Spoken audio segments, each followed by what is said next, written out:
பார்த்துக்கிட்டு இருக்கிறது தான் செங்கருங்காலி மரம். அதாவது கருப்பு கருங்காலி மரம் அப்படிங்கிறது உள்ளே ஃபுல்லாக கருப்பாக இருக்கும். இந்த செங்கருங்காலி உள்ளே பார்த்திங்கன்னா ஃபுல்லாக சிகப்பாக இருக்கும். இதோட மாலைகள் சிவப்பு கலரில் தனியாக தெரியும். அந்த கருப்பு கருங்காலி கருப்பாக இருக்கும். இதோட மாலைகள் பார்த்திங்கன்னா உள்ளே ஃபுல்லாக சிகப்பாக இருக்கும். இதுதான் செங்கருங்காலி மாலை அப்படிங்கிறாங்க. இது தஞ்சாவூர் பெரிய கோயில்லையும், அப்புறம் இன்னும் கொஞ்சம் உள்ளே போய்கிட்டால் அந்த தஞ்சாவூர் மன்னர்கள் பயன்படுத்தின பொருட்களுக்கு பக்கத்தில் நடுவில் மிகப்பெரிய மரமாக வளர்ந்து நிற்கும்.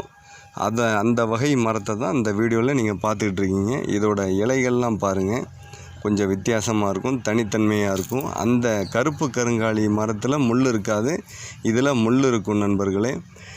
பாருங்கள், இதில் முள் நான் உங்களுக்கு க்ளோஸ்அப்பில் காமிக்கிறேன்.